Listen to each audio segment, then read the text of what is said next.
Hi అండి, అందరికీ నమస్కారం. మీరు ఎంతగానో ఆదరిస్తున్న ఫుడ్ ఛానల్ ఫ్యామిలీ వంటకి స్వాగతం. ఈ రోజు వీడియోలో మీకు చూపించబోతున్న రెసిపీ స్పైసీ రైస్ రోల్స్ చేసి చూపిస్తానండి. పిల్లలు స్కూల్ నుండి ఇంటికి వచ్చేసరికి ఏదో ఒక స్నాక్ చేసి పెట్టాలి కదా. అయితే ఈ రోజు నేను చూపించే రైస్ రోల్స్ ఐటెంని కొత్తగా మీ పిల్లలకు చేసి పెట్టండి. వేడివేడిగా తింటే చాలా బాగుంటాయి. కొంచెం టైం తీసుకుని ఇంట్రెస్ట్గా చేస్తే టేస్టీగా ఉండే ఈ రెసిపీ రెడీ అయిపోతుంది. ఒక్కసారి తింటే మళ్ళీ మళ్ళీ చేయమని అడగాల్సిందేనండి. చాలా బాగుంటాయి. మీరు ఒకసారి ట్రై చేయండి. ఇక వీడియోలోకి వెళ్ళే ముందు నా ఛానల్ సబ్స్క్రైబ్ చేయండి, బెల్ ఐకాన్ క్లిక్ చేయండి, వీడియోని చివరి వరకు చూడండి. ఇక వీడియోని స్టార్ట్ చేద్దాం రండి.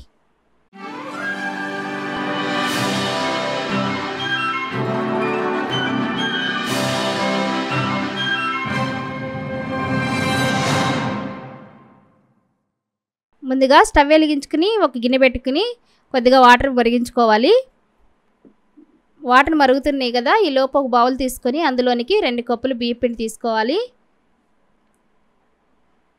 ఇందులోనికి 1 టీ స్పూన్ వాము, రుచికి సరిపడా సాల్టు, మరీ తక్కువ వేసుకోవాలి. ఎక్కువ వేసుకుంటే ఉప్పు ఎక్కువైపోతుంది.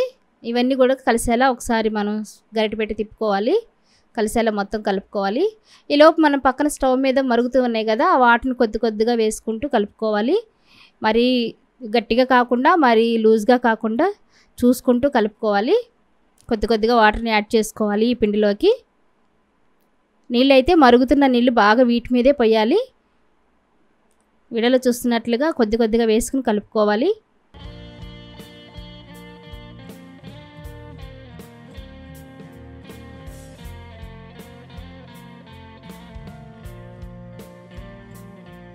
ఈ విధంగా వీట్ వాటర్ అంతా పోసి కలిపిన తర్వాత చాలా వేడిగా ఉంది కాబట్టి ఒక 2 నిమిషాలు లేదా ఒక 5 నిమిషాలు దీన్ని పక్కన పెట్టేసుకోవాలి. 5 నిమిషాల తర్వాత మూత చూసుకుందాం. చూడండి, ఇదంతా కూడా చల్లారిపోయింది. కొద్దిగా వేడిగా ఉంది, అయినా పర్వాలేదు. ఇవంతా కూడా మొత్తం ముద్దలాగా చేసుకోవాలి. మనం చపాతీ పిండిలాగా అట్లా గట్టిగా కాకుండా మరీ లూజ్గా కాకుండా దీన్నంతా కూడా కలుపుకొని చక్కగా ముండలాగా చేసుకోవాలి, ముద్దలాగా.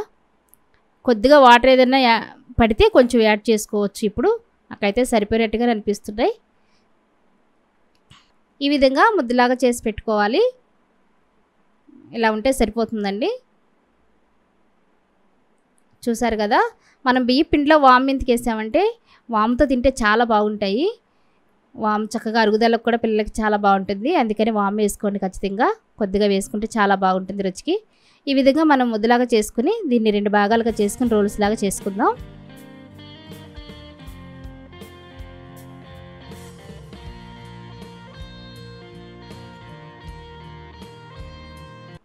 ఈ విధంగా పొడవుగా రోల్స్ లాగా చేసుకొని చిన్నగా చిప్స్ లాగా కట్ చేసి పెట్టుకోవాలి. మీ చాకు కనుక ఇలా కట్ చేసేటప్పుడు అంటుకుంటే కొంచెం పిండి యాడ్ చేసుకోవచ్చు. చాకును అలా పిండిలో ముంచైనా మనం కట్ చేసుకోవచ్చు, లేదంటే డైరెక్ట్గానైనా కట్ చేసేసుకోవచ్చు. మీకు ఏ విధంగా వీలైతే అలా కట్ చేసి పెట్టుకోండి.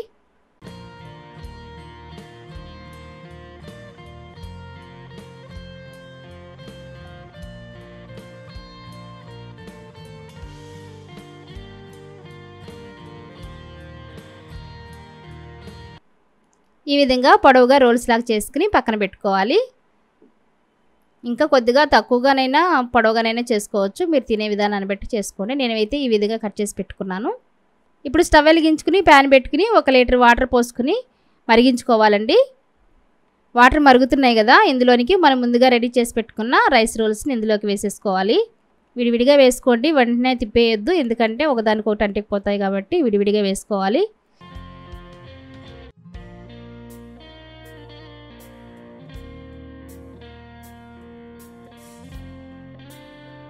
ఈ విధంగా రోల్స్ అన్నీ కూడా మరుగుతున్న వాటర్లో వేసేసి మనం ఒక 10 నిమిషాలు మూత పెట్టి ఉడికించుకోవాలి.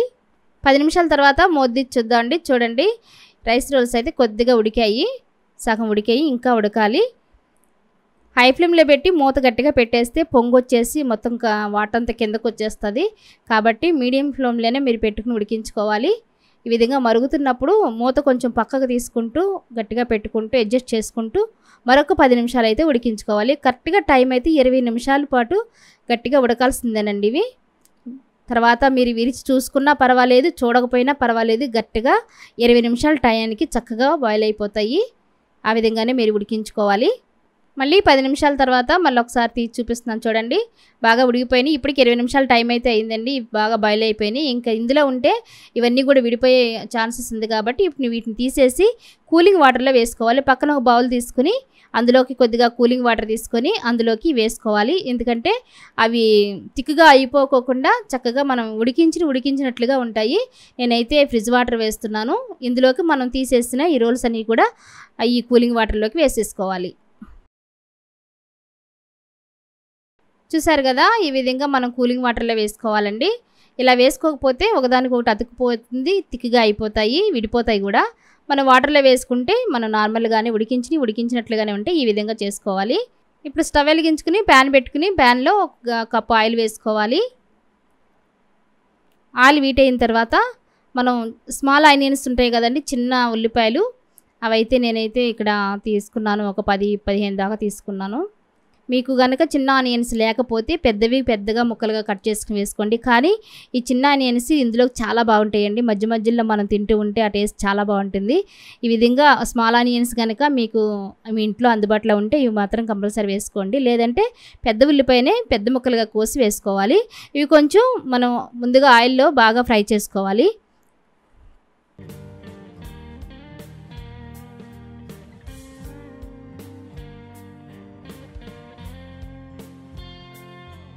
ఈ విధంగా గోల్డెన్ కలర్లోకి వచ్చిన దాకా వేయించుకోవాలి.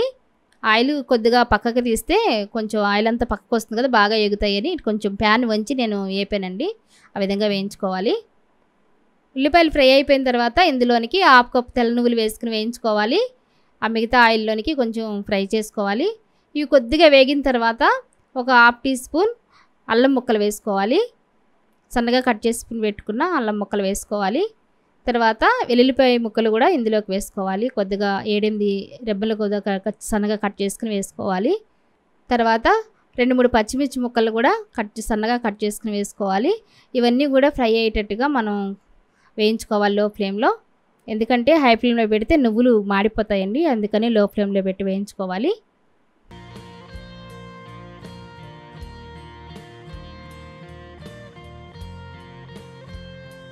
ఈ విధంగా వేగిన తర్వాత ఇందులోనికి ఒక చిన్న కప్పు క్యారెట్ ముక్కలు కూడా వేసుకోవాలి. ఇవి కూడా కొద్దిగా ఫ్రై అయ్యేటట్టుగా వేయించుకోవాలి. దీని తర్వాత కొద్దిగా 2 రెమ్మల కరివేపాకు కూడా వేసుకోవాలి. మంచి ఫ్లేవర్ వస్తుందండి. ఇవన్నిటిని కూడా మొత్తం మనం ఫ్రై చేసుకోవాలి నిదానంగా లో ఫ్లేమ్లో. ఎక్కడ మాడిపోకుండా చక్కగా ఫ్రై చేసుకోవాలి.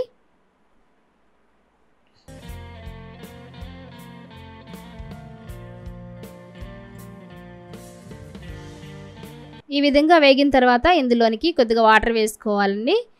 మనం వాటర్ వేయకముందు మీకు అందుబాటులో ఉంటే క్యాప్సికమ్ ముక్కలు కూడా వేసుకోవచ్చు. ఈ విధంగా కొద్దిగా వాటర్ వేసి వీటిని ఉడికించుకోవాలి. ఈ విధంగా నీళ్ళు పోసిన తర్వాత రుచికి సరిపడా సాల్ట్ వేసుకోవాలి. ఎందుకంటే రోల్స్లో సాల్ట్ వేసాం కాబట్టి కొంచెం తక్కువే వేసుకోవాలి. కొంచెం చూసి వేసుకోండి. ఇవంతా కూడా సాల్ట్ అంతా కరిగేలా కలుపుకొని ఒకసారి మూత పెట్టి ఉడికించుకోవాలి. ఈ వాటర్ మరిగేలోపు ఒక బౌల్ తీసుకుని అందులోకి 1 టీ స్పూన్నర కార్న్ఫ్లోర్ వేసి కొద్దిగా వాటర్ వేసి ఉండలు లేకుండా మనం కలిపెట్టుకోవాలి. కార్న్ఫ్లోర్ ఎందుకు వేస్తున్నామంటే ఇది మనకి థిక్నెస్ రావడానికండి, మన జ్యూసీగా ఉండడం కోసం మనం మరుగుతున్న వాటర్లో వేసుకోవడానికి ముందుగా కలిపెట్టుకోవాలి. ఇప్పుడు ఒకసారి మూత చూసుకుందాం అండి. చూడండి, ఉల్లిపాయలు చక్కగా ఉడికిపోయాయి, నీళ్ళు కూడా దగ్గర పడ్డాయి. ఇప్పుడైతే మనం ఇందులోనికి కొద్దిగా సాసులు వేసేసుకోవాలి. అవి ఏంటో మీకు చూపిస్తాను ఇప్పుడు. 1/2 teaspoon pepper, 2 tablespoon chilli sauce. Spicy ఎక్కువగా తినేవారు కొద్దిగా ఎక్కువ వేసుకోండి. స్పైసీగా వద్దనుకుంటే 1 టీ స్పూన్ సరిపోతుంది. 1 teaspoon tomato sauce, 1/2 teaspoon soya sauce, 1/2 teaspoon vinegar. ఈ విధంగా ఉడుకుతున్నప్పుడు ఇందులోనికి ముందుగా కలిపెట్టుకున్న కార్న్ఫ్లోర్ కొద్దిగా వేసుకోవాలి. మనకి ఎంతైతే అవసరపడుతుందో, ఎంత థిక్నెస్ అయితే కావాలో అంతవరకే వేసుకోవాలి. వేసిన వెంటనే తిప్పాలండి, లేకపోతే గడ్డలు కట్టేస్తుంది, ఉండలుగా కడుతుంది. కాబట్టి ఈ విధంగా తిప్పుకుంటూ వేయించుకోవాలి, ఉడికించుకోవాలి. కొద్దిగా వేసుకోవాలి. కార్న్ఫ్లోర్ ఎక్కువ వేసుకోకూడదు. మనం కలిపిందంతా పడదు, ఎంతైతే పడుతుందో అంత మాత్రమే వేసుకోవాలి. ఈ విధంగా కలుపుతూ ఉడికించుకోవాలి.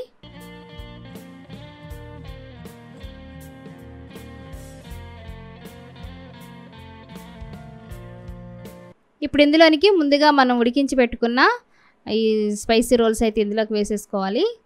ఈ విధంగా గరిటె పెట్టి మెల్లిగా అటు ఇటు తిప్పుకోవాలి. ఎందుకంటే ఉడికించున్నాయి కాబట్టి విరిగిపోకుండా మనం నిదానంగా కలుపుకోవాలి. ఈ సాస్ అంతా కూడా ఈ రోల్స్కి పట్టేటట్టుగా కలుపుకోవాలి. నిదానంగా కలుపుకోవాలి.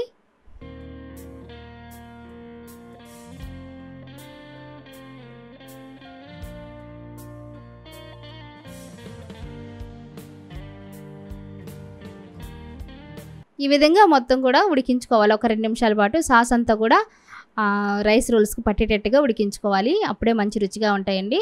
చూసారుగా ఈ విధంగా దగ్గర పెడితే సరిపోతుంది. ఇప్పుడు కొద్దిగా కొత్తిమీర వేసి కలుపుకోవాలి. స్టవ్ ఆఫ్ చేసేసుకుంటే సరిపోతుందండి.